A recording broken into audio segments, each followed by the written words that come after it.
Holy Spirit, ready my heart to receive God's word and respond to it with joy today. In Jesus' name, amen. Hey, you be seated. Why don't you help me celebrate all of our boys and girls headed down to Kids Church this morning. Amazing, amazing, amazing to see all of them. And if you need a seat, perhaps now you can find one.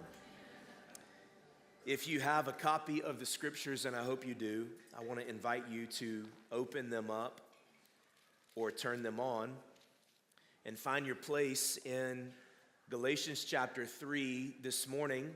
We're going to walk through verses 10 through 29, and I want to talk to you around this subject: don't ruin the recipe. In fact, just to make sure we're all awake and ready to get into God's word, why don't you look at somebody sitting near you and tell them, don't ruin the recipe.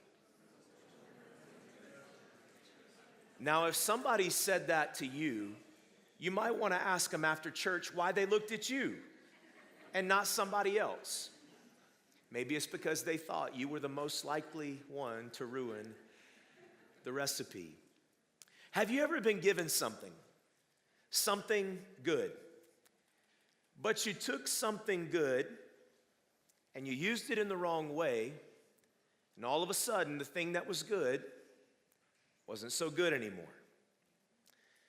I remember coming home from college one time. My sister was in high school. We're about 5 years apart. She was still living at home, and I was on a break. And she had decided this particular day that she was going to make some brownies. I'm a fan of brownies. And she told us that these were not going to be just boxed brownies. These were going to be homemade brownies. Now, you know, if you're a brownie connoisseur like me, you know that a homemade brownie beats a boxed brownie any day of the week. So I was pretty excited. So I was with some friends. We left. We come back. There they are, calling to me from the counter, perfectly sliced squares, waiting to be eaten. So my friends and I, we come in, we grab a brownie, we bite into the brownie, and whatever sweetness that one expects when they bite into a brownie, we did not experience. In fact, the sweetness had been replaced with saltiness, because my precious little sister had replaced a cup of sugar with a cup of salt. They were terrible. Now, I love salt. I like to smoke meat. I like to cook barbecue, and I use salt a lot. In fact, if you were to go out to eat with me sometime, I order French fries or something like that. I like to add salt sometimes because I love the flavor that salt adds. But what I know is that salt serves a very specific purpose. And brownie batter is not one of those purposes. Brownie batter is something you make with sugar. See, salt on the surface is a good thing. It's a fine thing. It has a useful purpose. It's a helpful ingredient in many things, but not when it comes to brownie batter. And I share that silly story with you today to help you kind of understand the heart behind what Paul is writing in this particular passage. Because what he's doing is he's going to talk about something that's good, it's useful, it has a purpose, the law. But when we take this ingredient, the law, and we try to use it in the recipe of the gospel, sometimes it sends things awry. And Paul, as we know from our study of this book so far, is writing with urgency because when it comes to the gospel, getting off track isn't an option.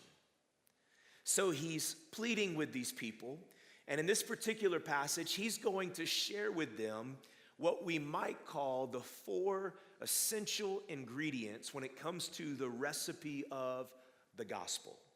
He's going to take 4 foundational truths, lay them out pretty plainly, so that these people who he deeply loves can get back on track, come back into a right understanding of the gospel, what it means to be made right with God.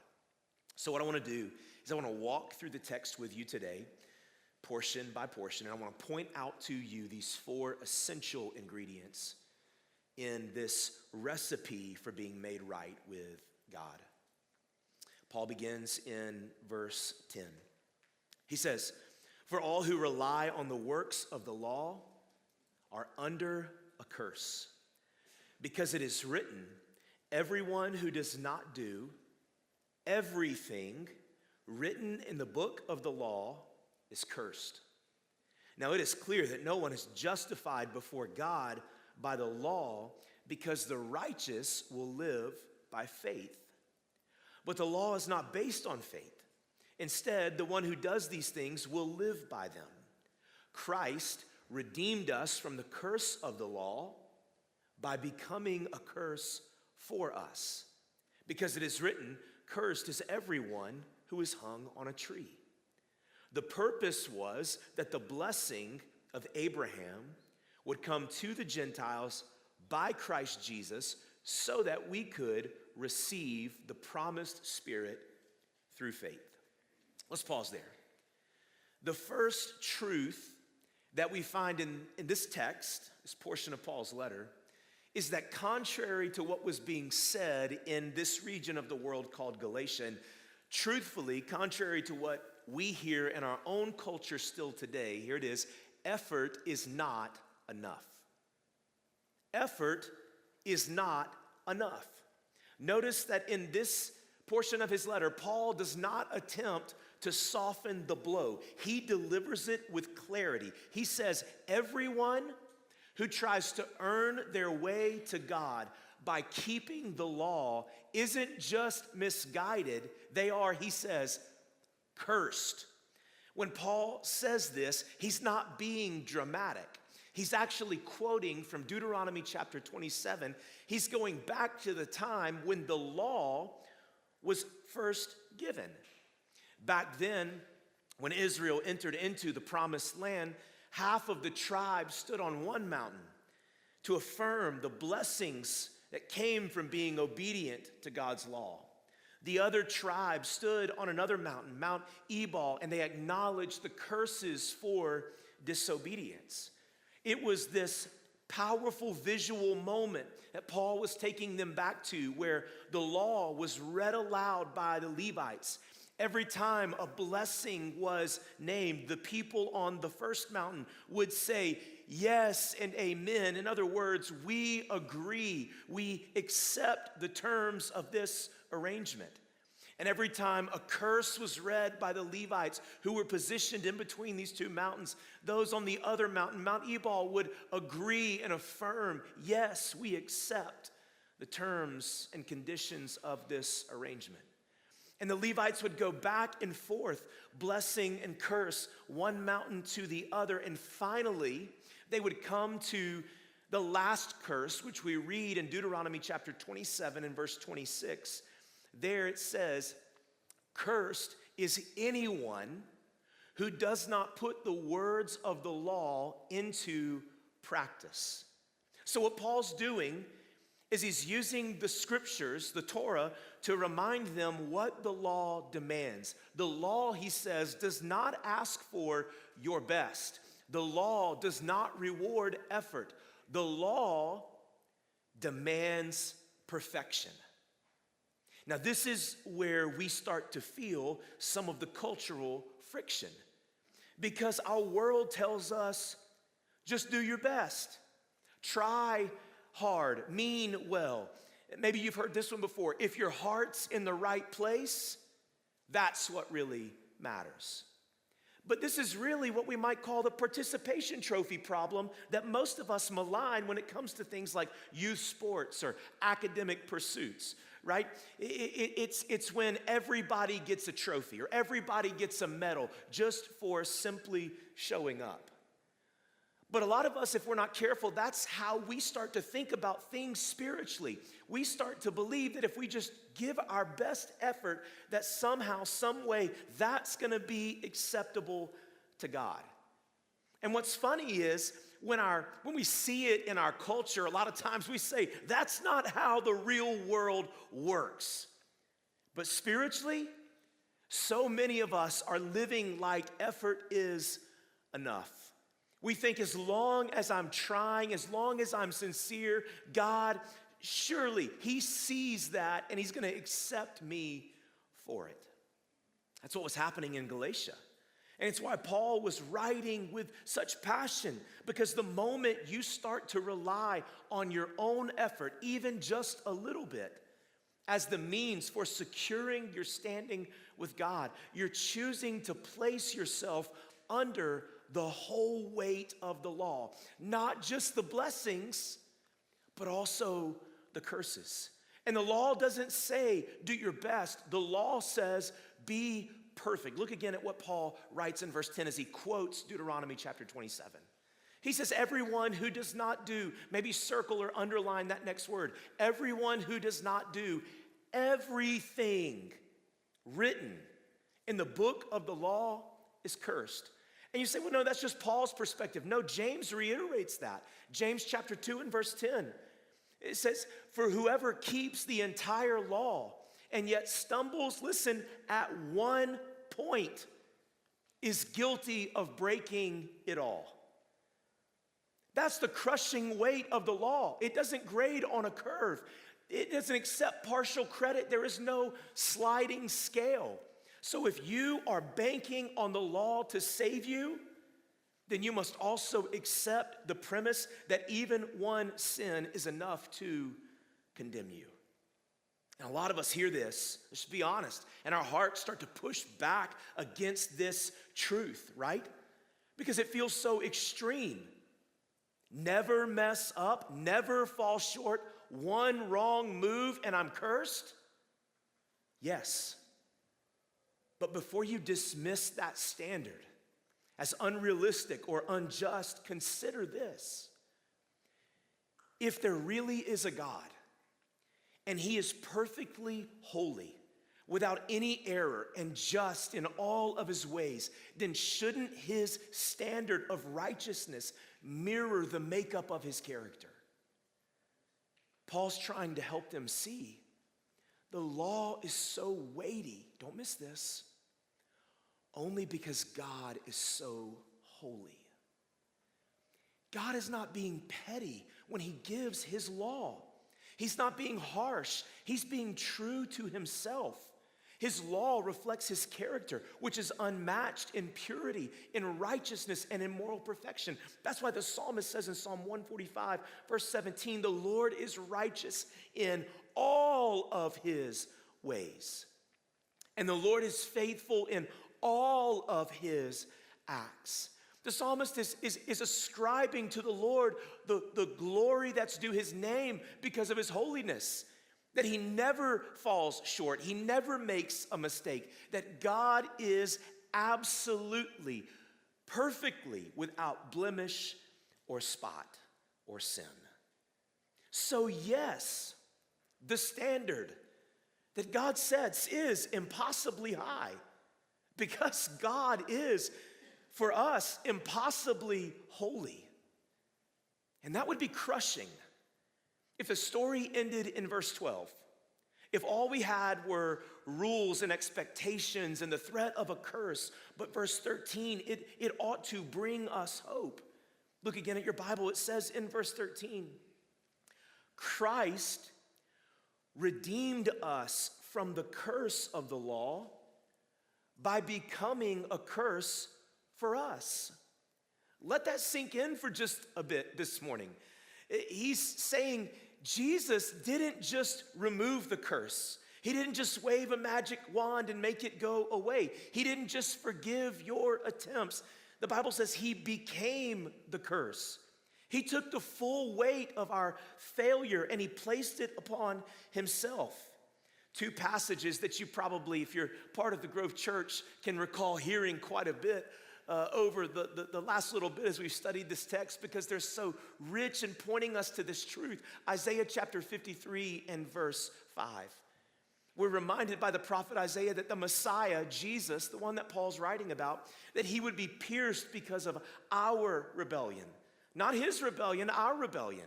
And he would be crushed because of our iniquities. Punishment for our peace would be upon him. And it is by his wounds that we can be healed. Paul says it like this in 2 Corinthians chapter 5 and verse 21. He says, he made the one who did not know sin to be sin for us, so that in him we might become the righteousness of God. Brothers and sisters, this is the gospel. The one who kept the law perfectly was treated like the one who broke it completely.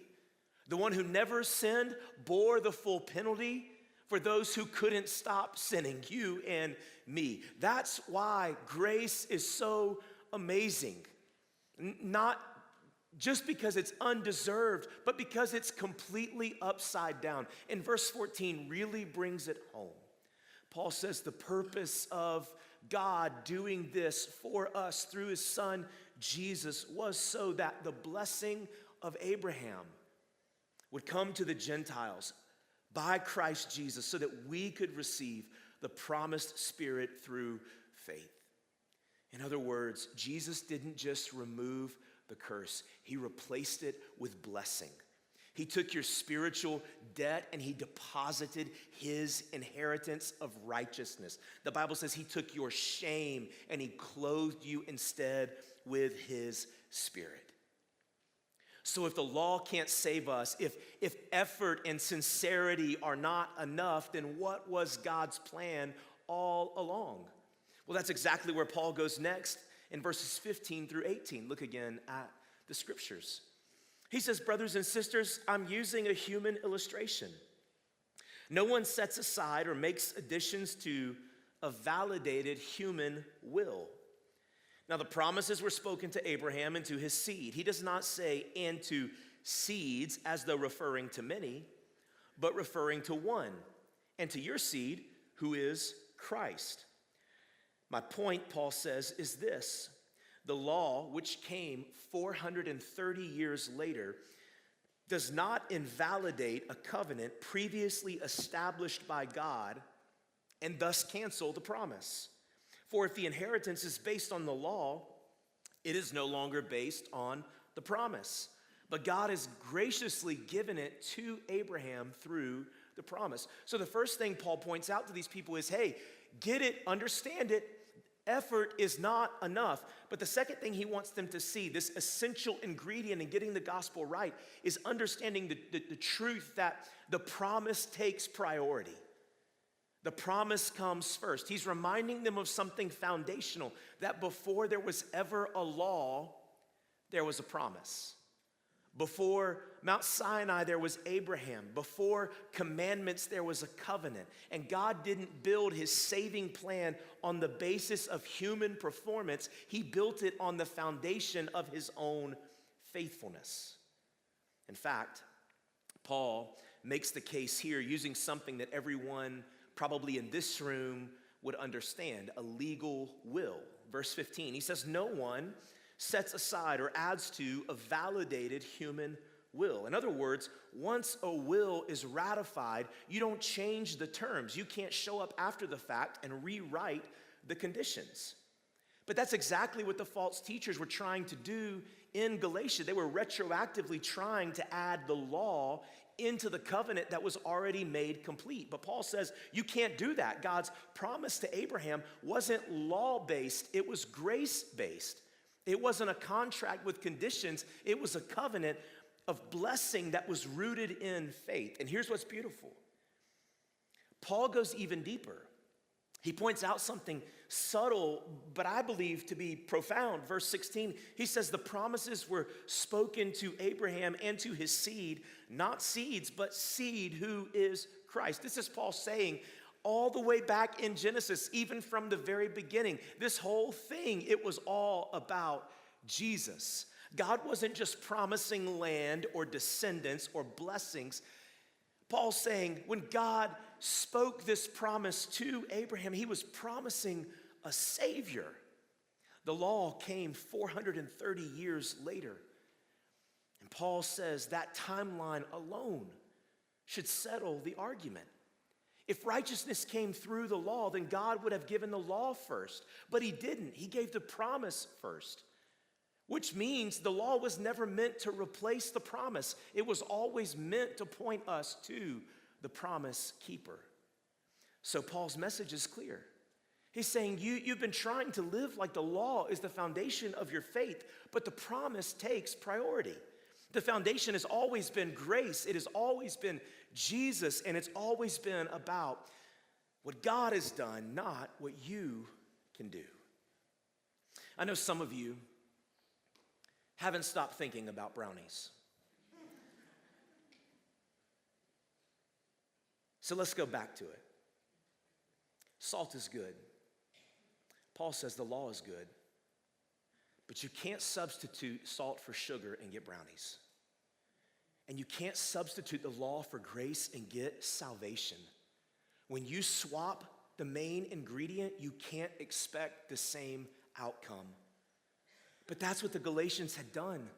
They had taken something that was good, something that is useful in its proper place, and they tried to bake it into the center of salvation.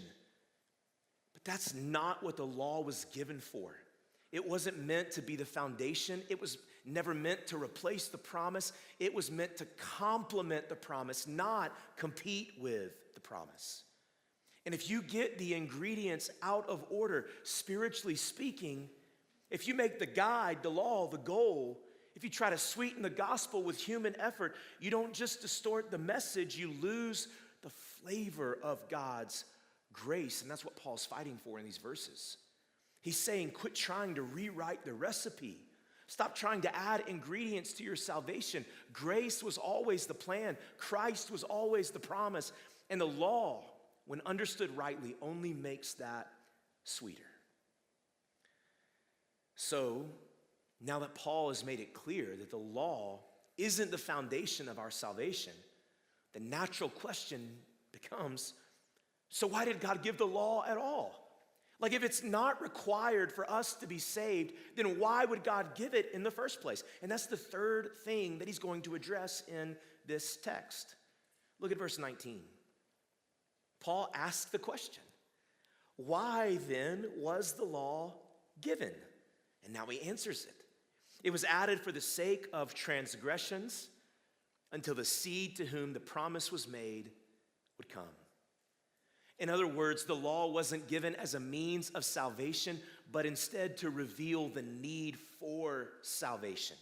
It was added, Paul says, for the sake of transgressions, not to produce sin, but to expose sin. The law serves as a mirror to our souls. It shows us the ways in which we fall short of God's standard. In Romans chapter 3 and verse 20, Paul writes to the church at Rome and he says, for no one will be justified in God's sight by the works of the law, because the knowledge of sin comes through the law. In other words, it's like a diagnostic tool. The law can show you what's wrong, but it can't make you right. It can reveal your brokenness, but it can't repair it. But notice what Paul says next in verse 24. He says, the law then was our guardian until Christ, so that we would be justified by faith. Paul says, here's the purpose of the law. The law has come like a guardian. In some translations, that word is rendered a tutor. It refers to a household servant that was existing in the ancient world for the sole purpose of supervising and disciplining a child until they came of age. They weren't the parent and they didn't have permanent authority, but they were entrusted with the task of keeping the child in line, pointing them in the right direction and protecting them from foolishness. And Paul says that's how the law functions. It wasn't meant to save us. It was there to shape us. It wasn't the source of our righteousness, but it did teach us how to live righteously. Let's go to a different illustration this morning. Think of it like this. Imagine you've just turned 16 years old, and you've gotten your driver's license, and your parents give you a brand new vehicle. All the parents of like 15 and a half year olds are like, don't even think about it. Not happening. For the sake of the illustration, go with me for just a minute. You get a brand new vehicle, and look, you're 16. You haven't done anything to earn that vehicle. You haven't done anything to deserve that vehicle. It's just your joy on your 16th birthday to receive this incredible gift. And this gift has been given to you really with one purpose. Its job is to get you from where you are to where you're going. Now imagine you're getting ready to hop in and you're getting ready to get out on the road for the very first time, but you know you need some fuel if you're going to enjoy your new freedom. So you grab a stop sign, and you grab a speed limit sign, and you grab a traffic light, and you start shoving it into the gas tank of your car. Now, every person in this room understands no matter how hard I try, even if I shave that sign all the way down and pour the shavings into the fuel tank, that car isn't gonna go anywhere. Because the stop sign and the speed limit sign and the traffic light do not possess the power to propel that car forward. Their job is to tell the car how it can get safely from one place to another. And what Paul's expressing in this portion of the passage, he's saying there's some of you who are living like this. And maybe this is true for you today. Maybe in your mind, you have believed for all of your life that what gets you right with God, indeed, what gets you from where you are to where you hope to ultimately end up, heaven, with God forever, you've thought to yourself that it's all about taking the law and squeezing it in as much as you can so that it can get you from here to there. And brothers and sisters, I say to you in love this morning what Paul said to these people. The sign cannot get you there. The sign is only there to show you how you can arrive safely. If you're going to get where God's called you to go, it is going to be because you are filled with the right fuel. And Paul says the purpose of the law, it's not to fuel you. It's to show you, it's to guide you, it's to give you wisdom on how to navigate. But at the end of the day, the only way you, me, can get from here to there is if we're filled up with the right fuel. And the beauty of this text is that's exactly where Paul takes them next. He's talked about the reality that effort is not enough. He's tried to make it clear throughout this passage in Galatians chapter 3 that the purpose of the law is not to save them. But now he's going to bring them to the glory of the gospel, the good news of who Jesus is and what he's done.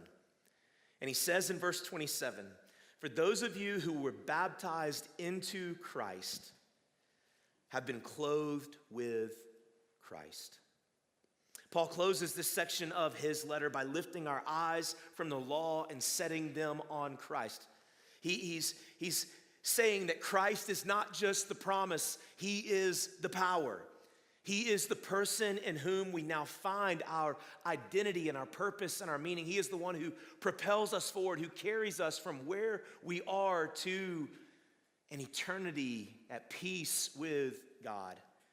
He says very clearly that this is not about external religion. This is about a union taking place. This is about being wrapped in the righteousness of Jesus, like putting on a brand new wardrobe, one that doesn't change how you look, but Paul says it redefines who you are.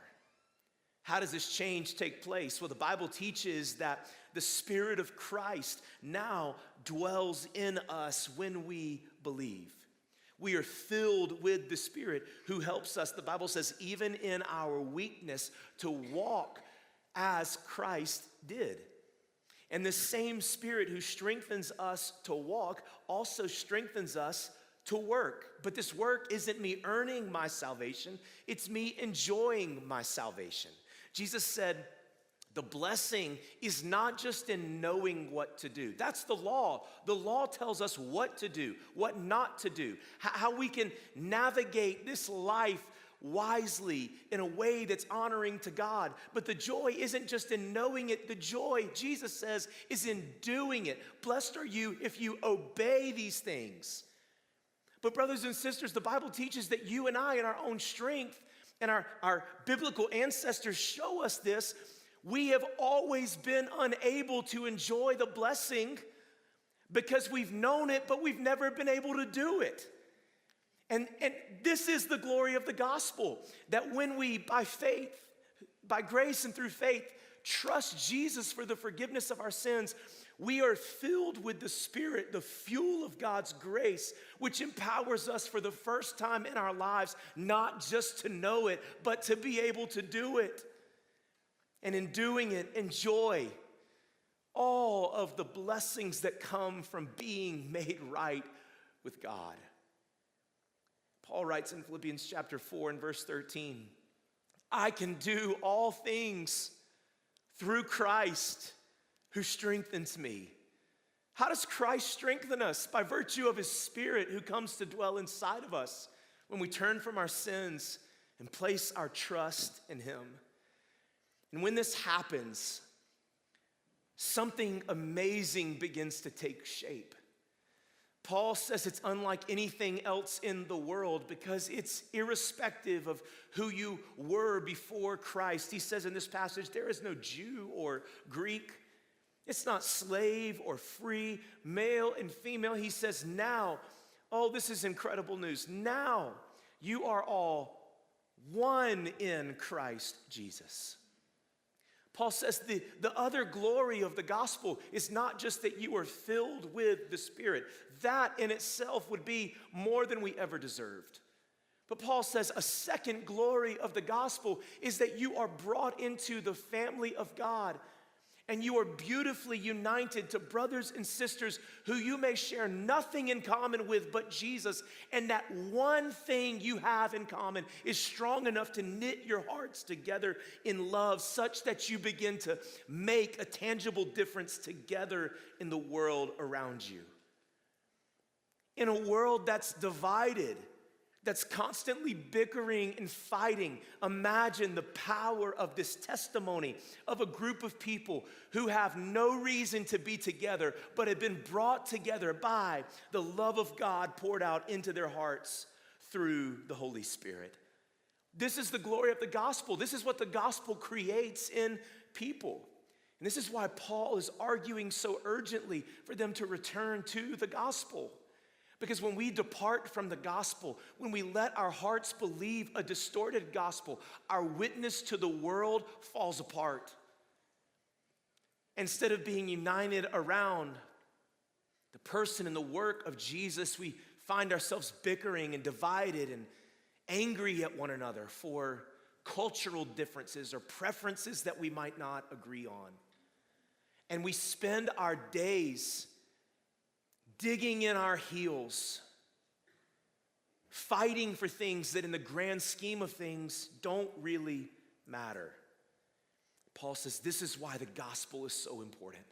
This is why it's so critical you get the gospel right. This is why you cannot substitute salt for sugar, law for grace, because only grace can build this kind of people. And that's his prayer for them in writing this letter. And as I'm studying it this week, it's my prayer for us as a people. Maybe you've come in today, TGC is not your home. You're here to celebrate with someone who's being baptized. Listen, we praise the Lord for you. We pray you're encouraged and that as you get ready to go from here, the Lord has given you something that you can take and apply to your life. But if I can, just for a moment, speak to the people who call this place home. Hear the heart of your pastor this morning. Let's be a church that refuses to give ground when it comes to the gospel. Let's not get caught up in the idea of what our own efforts can produce. Let's throw ourselves fully upon the grace of God, the gift of His Spirit, who fills us and strengthens us and enables us to do the good works God has planned for us in advance, and at the same time produces a unity which nothing else in the world can create inside of our fellowship. Let's be a people who are true to the gospel so that the gospel can continue to do its great work in us and through us. If I can close this morning, I want to close with an encouragement. Maybe you're here this morning and man, if you are just gut level honest, for a large portion of your life, you have been leaning on your adherence to the law to earn right standing with God. You've bought into the idea that if you work harder and try harder and do more, and you're better than the person down from you, that everything will just be okay. And God, He's gracious. He'll just let you in. It would be unloving of this church to let you leave believing that today.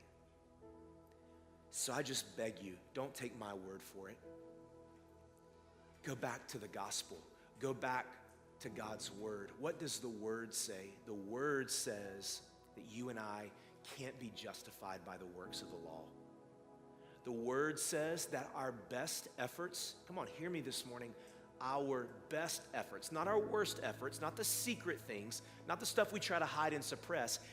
The word says our very best efforts are like garbage to God. Is it because God sits with his nose up, his chest out, standoffish towards sinners like you and me? No, it's because God is holy. It's because he's perfect in all of his ways. And because he is perfect, his standard must be perfect. But the God of all grace has supplied a solution. It's his son, Jesus. The impossibly holy one sent his impossibly holy son. Paul says to be the curse for you and me, to stand in, to take our punishment, so that we could receive his inheritance, so that we could be set right with God. Why would you depend on what you can do when you can depend on what Christ did for you?